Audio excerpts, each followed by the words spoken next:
José La Luz. Bien, gracias Julio. Saludos a doña Consuelo en el streaming. Saludos a mis compañeros aquí en cabina y a nuestra audiencia local e internacional. Buenos días para todos. Bueno, yo voy a seguir con el tema de la corrupción, pero lo voy a enfocar desde un punto de vista distinto. Cuando estábamos haciendo el proyecto de ley de seguridad perimetral, en los principios y las definiciones de la ley, yo estaba buscando cómo definir el tema de la transparencia y no encontré una definición apropiada de transparencia para ajustarla a la necesidad del proyecto, porque sin transparencia seguridad perimetral no puede funcionar. Entonces lo que hice fue que tomé una copa de agua y la llené.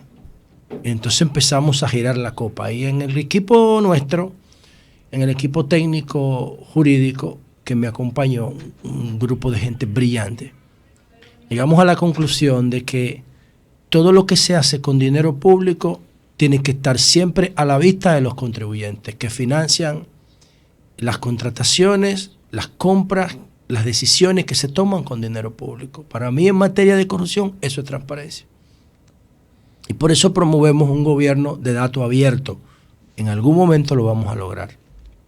Porque en un gobierno de datos abiertos cabe lo que yo voy a decir ahora para los dos casos que voy a tratar hoy. El caso del regidor de la Altagracia, que está en el tema de que fue tendencia ayer, alias Choli, por la forma tan descarnada de él decir que para qué sirve una función pública y qué hace la gente cuando llega, o qué debe hacer la gente cuando llega a los puestos públicos. Eso no se puede quedar como quien ve llover, porque eso hace mucho daño a la institucionalidad. Anoche, la doctora Milagros Ortiz Bosch dijo: el problema es ahora para el regidor de Higüey, Leonte Torres, que nada evita que enfrente a la justicia. Bueno, eso es un testimonio, eso es una declaración. Él puede decir que él estaba relajando y ya, eso no tiene valor de prueba. Ahora, si nosotros tuviéramos un sistema eficiente en materia de prevención de la corrupción, que es lo que a mí me interesa, a mí no me interesa la cárcel para los corruptos, no le veo sentido. Me interesa que se le quite lo que se robaron y que se le inhabilite políticamente y de la administración pública y que se le ponga una sanción moral. Porque una persona que no le ha dado una puñalada a nadie y que no va a poner un explosivo ni que va a coger un carro para estrellarlo en una multitud, para mí no debe estar preso. La prisión debe ser una excepcionalidad y las penas no pueden estar basadas en venganza. Tienen que ser eficientes e inteligentes las penas. Y por eso yo no estoy de acuerdo con que un corrupto que no sea violento vaya a la cárcel. Hay 1000 formas, como las que he dicho ahora mismo, más eficientes para que pague su culpa. Porque cuando llega a la cárcel, entonces daña la cárcel, la corrompe todo el entorno. Y al final la factura la termina pagando la institucionalidad. Y en función de eso, cuando nosotros llegamos al Congreso, empezamos a ver las condiciones para redactar una de las 4 propuestas que le hicimos al electorado y que fue la única que no pudimos terminar completamente por el tema de la pandemia y por el desinterés que nos había provocado la frustración de los demás proyectos que no tenían ese acogimiento, esa acogida de parte del Ejecutivo, que es fundamental para que los proyectos pasen en el Congreso. Recuerden lo que siempre les digo a la gente que me hace el favor de escucharme. En el Congreso solamente sacan proyectos la Embajada Americana y el Poder Ejecutivo. Más nadie saca un proyecto de ahí, convertido en ley. Resoluciones sí, pero proyectos de ley no. El Poder Ejecutivo y la Embajada Americana. Nadie saca un proyecto de ahí. Interesante lo que tú dices. ¿Tú lo contabilizaste eso? Todo, totalmente. Y lo tengo escrito y toda esa vaina. Y tengo testimonio de gente y todo eso. ¿Y el CONEI no saca proyectos? No, a través del Ejecutivo. Solo no. Solo no. Antes del 1990, antes de del fin de la Guerra Fría, había grupos empresariales que en el Congreso tenían hombres del maletín sentados en la entrada del hemiciclo. Allá los empleados más viejos te lo dicen y te dicen quiénes eran las empresas y quiénes eran los hombres del maletín. Pero en el Senado hay una oficina de enlace empresarial que es el único enlace del Congreso con un sector de la sociedad, nada más con el empresarial. ¿Tú te has dado cuenta? Bueno, en el Senado no sé, porque tú sabes que yo fui 2 o 3 veces nada más a las comisiones bilaterales del Senado. En la tercera planta, creo. Pero ¿cómo se llama el tipo? Oficina de enlace empresarial. ¿Pero quién la dirige? No sé quién la dirige, pero es la única oficina de enlace del Congreso con una parte de la sociedad. No sabía que existía eso. Sí. Yo sí sé que había un viejito que iba con un maletín que se sentaba en la puerta del hemiciclo dentro de la Cámara y me lo decían los trabajadores a mí de allá, los más viejos. Y aquí viene un viejito del grupo tal y se sentaba en esa puerta a influenciar a los legisladores antes de entrar, cuando había proyectos de interés para su grupo. Cuando había internet banking. Entonces, sí es que viene el tema del hombre del maletín, que creo que algún día tenemos que definir una ley de lobby. Pero, mientras tanto, en el Congreso yo encontré un obstáculo que le digo a mi amigo Alfredo Pacheco, que en el presupuesto que se discute este año incluya este capítulo, porque yo nunca tuve la oportunidad de disponer de él. ¿Cuál es? No hay recursos para investigación en el Congreso. O sea, tú no puedes tener a disponibilidad dinero para hacer investigaciones, para sustentar tu proyecto. No lo tienes. Entonces, cuando son proyectos de ruptura, que los asesores tradicionales del Congreso no lo conocen, no hablan ese lenguaje, no entienden esos códigos, automáticamente hay una paralización, porque de dónde tú vas a sacar dinero para hacer encuestas, por ejemplo, a nivel nacional, para sacar un perfil de la inseguridad, o un perfil de las embarazadas adolescentes, o un perfil objetivo de las familias informales. No hay dinero. Tú tienes que ver lo que hace Profamilia o lo que hace la encuesta en hogar. No hay dinero. No hay dinero en el Congreso para investigar. Eso, ojalá que Alfredo Pacheco pueda disponer en principio de recursos para que los investigadores puedan investigar y sustentar sus proyectos. Yo tenía que hacerlo con recursos por otro lado, ayuda de gente. Una vez Jenny Berenice me ayudó dándome un pendrive con cientos de expedientes que yo le pedí. Ella amable y generosamente me lo cedió. Le agradezco mucho porque esa es la base de perfiles que yo tengo, esa base de datos que ella me dio. Ahí fue que con eso fue que yo pude hacer el perfil de botón de pánico y de seguridad perimetral. Ahora, yo dejé en el tintero, lo tengo listo el proyecto, pero no lo sometí. Un proyecto a propósito de este caso de el regidor Leonte Torres en Higüey, que apareció en la televisión diciendo que los políticos que llegan al poder llegan ahí para buscarse su cuarto. Y puso el ejemplo de la bomba de combustible, que el tipo le da 5 millones, el que va a conseguir los permisos, porque él se va a ganar 100. Yo dejé un proyecto, lo tengo en mi oficina, que se llama Revisión de Patrimonio. La plataforma es una plataforma informática con un procedimiento legal en función del ordenamiento constitucional, penal y civil de la República Dominicana. Esa plataforma informática lo que haría es que aleatoriamente, de manera ciega y de manera codificada, esos son los 3 criterios, codificada, o sea, secreta, ciega, indistintamente de quién sea, y aleatoriamente. Con esos 3 criterios empiezan a revisar los patrimonios de todo el que pasa de un patrimonio de 10 millones de pesos en el país. No importa que haya sido funcionario o que no lo haya sido. No importa que sea empresario o que sea, director de una ONG o que sea pastor. Todo el que tiene más de 10 millones de pesos se le revisa su patrimonio. Aleatoriamente, codificadamente y ciego. Un mecanismo ciego. ¿Qué pasaría con esto? Que cuando la plataforma informática encuentra irregularidades relevantes, lo manda a una bandeja de entrada y sugiere que se revise ese patrimonio. Entonces, cuando la persona no puede explicar el origen lícito de ese patrimonio, automáticamente tiene dos caminos. Camino uno. El camino uno es entrar en una negociación con el Estado para devolver lo que no puede explicar y evitar una acusación de corrupción, de lavado de activos. Camino 2, desafiar a las autoridades y demostrar, para eso tiene un tiempo previsto en el proyecto, que los bienes que no tienen un origen lícito explicable son de la persona investigada y enfrentar un juicio por corrupción. Esa es mi propuesta ante la sociedad para que nosotros hagamos visible y efectivo la lucha, el dinero de la corrupción. Para que la lucha contra la corrupción produzca un resultado. Yo no creo en la ley de extinción de dominio porque eso es inconstitucional. Según el artículo 52 de la Constitución. Es inconstitucional. Nadie puede comisar, nadie puede confiscar sin una sentencia definitiva. Lo que pasa es que esa ley de extinción de dominio, que es un copy-paste que lo promueve Naciones Unidas a través de la CIGI en Latinoamérica, todas las constituciones no son iguales.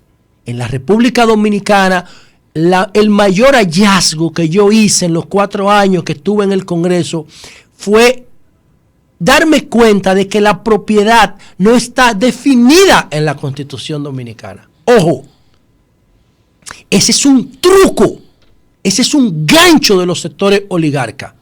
Igual que el artículo 37 que define la vida. La propiedad privada no está definida en la Constitución. Y como no está definida, entonces después viene ese artículo complementario, creo que el 52-51, que dice que ninguna persona puede ser despojada de sus bienes sin una sentencia definitiva. Pero eso viene, esa frontera entre lo público y lo privado no está constitucionalmente definida. Hay algo en el artículo 146, inciso 3. Pero solamente aplica a los funcionarios, que todos los bienes tienen que ser lícitos.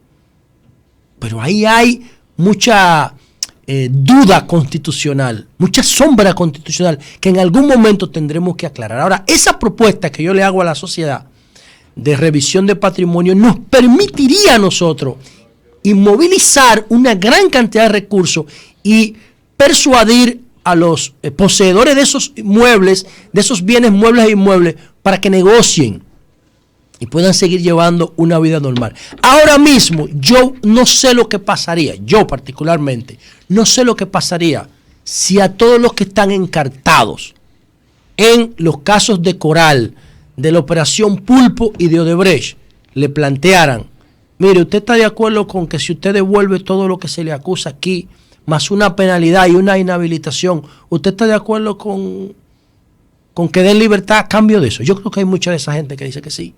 Porque la libertad es lo más grande que tiene un ser humano. Ahora, el caso contrario, ¿cuál es? Que ellos van a enfrentar un proceso penal hasta que la sociedad se jarte del espectáculo judicial. Van a salir en libertad condicional y se van a quedar con todos los cuartos. Ahora mismo en República Dominicana no hay nadie cumpliendo sentencia por corrupción. Y nosotros somos uno de los países más corruptos del mundo entero. Lo que significa eso viene, tranquilo. Lo que significa que la lucha penal contra la corrupción basada en prisión no sirve. No, eso no tiene que ver con eso. No, es mi opinión. Es que tú tienes un país secuestrado. Es mi opinión. Tienes un sistema de justicia secuestrado por tu partido, entonces. No, yo soy más crítico de mi partido que tú. Sí, pero oye, yo soy más crítico. Además, eso no viene de mi partido. Okay. Y lo que yo estoy planteando es muy serio. Okay. Ahora mismo. Para que tú lo quieras caricaturizar. Eso no tiene que ver con eso. Entonces, ¿por qué yo digo todo esto?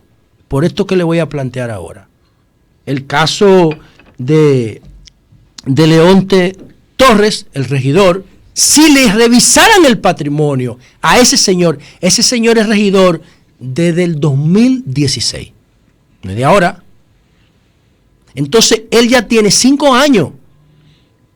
Él ya tiene 5 años en la sala capitular de Higüey, trabajando con esos criterios que él definió en ese video. ¿Sí? ¿Qué él ha hecho en 5 años? De la única forma, no hay otra, que pueden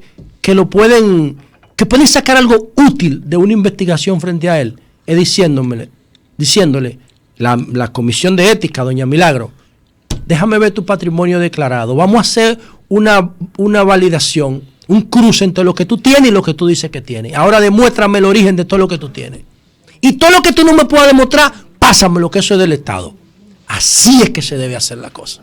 De lo contrario, entonces lo va a llevar otra noticia y no va a haber ningún resultado. Aunque él, en el día de ayer, se arrepintió de lo que dijo. Deberíamos tratar de contactarlo al regidor Leonte Torres para que explique eso. Porque apenas estamos hablando de un testimonio, que es algo que no tiene mucho valor de ley, pero una forma efectiva de procurar esos recursos que él pudo haber sustraído producto de ese comportamiento que él admitió, vía revisión del patrimonio. Si no es así, si no es por la vía tradicional y ordinaria penal, no se consigue nada, como lo demuestran las evidencias actuales. Y por último, miren, yo quiero que pongamos un video que yo le mandé ayer a producción sobre el caso de el señor que fue asesinado en La Romana la semana pasada, Paulino Castro. Vamos a ver el video.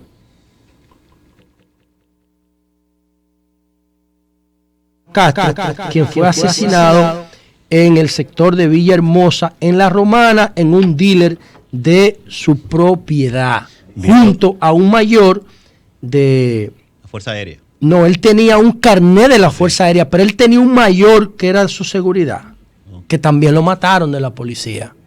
Para que ustedes vean todas las caras que tiene el tema de la corrupción.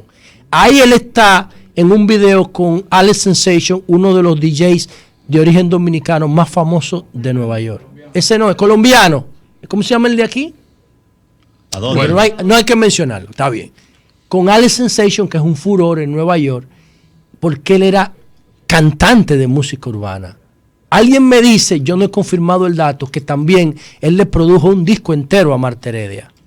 Deberíamos llamar a Marta Heredia o a su manager, que la felicito por esa entrevista tan chula que le dio a Jessica Pereira en Sin Tabú, y ojalá que ella nos pueda explicar si es verdad que el señor Mártir Paulino Castro le financió uno de sus discos, y sería bueno saber si fue antes o después del caso que ella tuvo, por lo que cumplió condena por la... ¿Pero para qué tú quieres saber eso? O para saber si, porque a este señor le devolvieron su cuarto. Ah, okay. Entonces ahí es que voy. Sí. Entonces, este señor Paulino Castro, en el 2001 fue extraditado a Estados Unidos por droga y vino en el 2008-2009. Atiendan lo que yo voy a decir ahora. Bien. En el 2008-2009 él vino a República Dominicana y empezó a reclamar judicialmente que le devolvieran su cuarto. Le devolvieron más de 500 millones de pesos. Entonces le devolvieron más de 500 millones de pesos y un paquete entre ellos en la modalidad de propiedades, de bienes inmuebles, dinero efectivo, muebles, todo eso. Bueno, ¿qué ocurre? Que ¿quién le devolvió el dinero a él? Se lo devolvió un juez que se llama Pedro Reinaldo Vázquez Lora. Bien. Juez de la segunda sala civil y comercial del juzgado de primera instancia del Distrito Nacional. Más de 500 millones de pesos. Adivinen qué, ese juez fue investigado después, 4 años después, y fue sacado del ordenamiento judicial dominicano. Fue investigado, se le hizo una investigación. Aquí los jueces no tienen consecuencias penales. Simplemente los separan de los cargos y ya nadie los investiga ni los persigue. Pero ¿qué pasa? Que un juez, que también le ofrecemos el programa al señor, al juez, al abogado, ya hoy abogado, Pedro Reinaldo Vázquez Lora, para que le explique por qué él fue separado de la justicia 3 años después, 4 años después de haberle devuelto mediante sentencia los 500 millones de pesos a Paulino Castro, el que fue asesinado la semana pasada. ¿Con qué yo concluyo con esto? No sé si este señor es el abogado, este juez, que es abogado porque está ejerciendo su profesión. Yo no sé si él es el esposo de una que en esa misma época era jueza de la Suprema Corte de Justicia, Carmen Yesenia Peña Suero. Puede ser otro Reinaldo Vázquez Lora, pero vi en la declaración jurada de ella que su cónyuge se llamaba a sí mismo. Puede ser que sea otro, no estoy seguro de eso. Pero, ¿con qué concluyo con esto?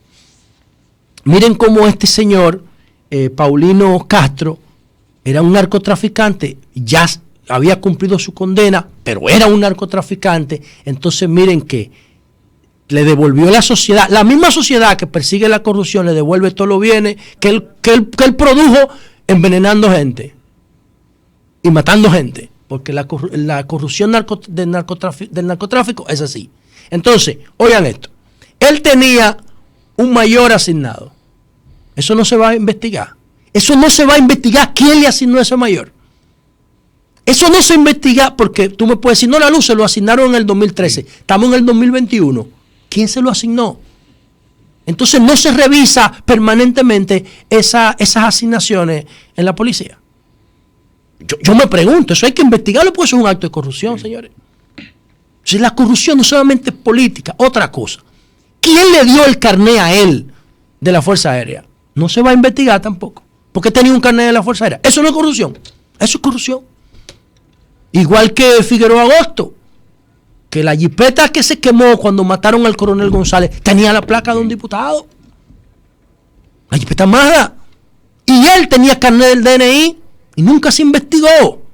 Nunca se investigó. Eso también es impunidad. Eso también es corrupción. Entonces, ¿quién le dio el carnet a Paulino Castro, el narco que fue asesinado por un grupo de sicarios la semana pasada en La Romana? ¿Quién le dio el carnet? ¿Quién le asignó un mayor como guardaespaldas? Pero lo más grave para mí, el juez que le devolvió los 500 millones de pesos fue separado del Poder Judicial en el 2013 después de haberle devuelto el dinero. ¿Cómo ese patrimonio de ese juez se puede explicar desde el punto de vista lícito? Mire, yo estoy hablando de un juez que puede agarrar este programa, descomponerlo y mañana me puede acusar. No, yo no estoy diciendo que él es culpable de nada. Yo estoy diciendo que a mí como ciudadano me genera preocupación el hecho de que a usted lo hayan separado del sistema judicial después de usted, mediante sentencia, devolverle una fortuna de 500 millones de pesos a un narcotraficante, que a la vez tiene un carnet de la Fuerza Aérea y que al mismo tiempo está cuidado por un mayor de la policía, que también fue asesinado. Nuestra solidaridad para su familia. Esa lectura de la corrupción nosotros también tenemos que hacerla si nosotros queremos sacar algo útil de esto. Porque no se trata solamente de perseguir a los políticos, aunque estas estructuras de corrupción están muy vinculadas al poder político, que como administra el poder y administra recursos públicos, siempre será el principal responsable de todo lo que ocurra. Cambio y fuera.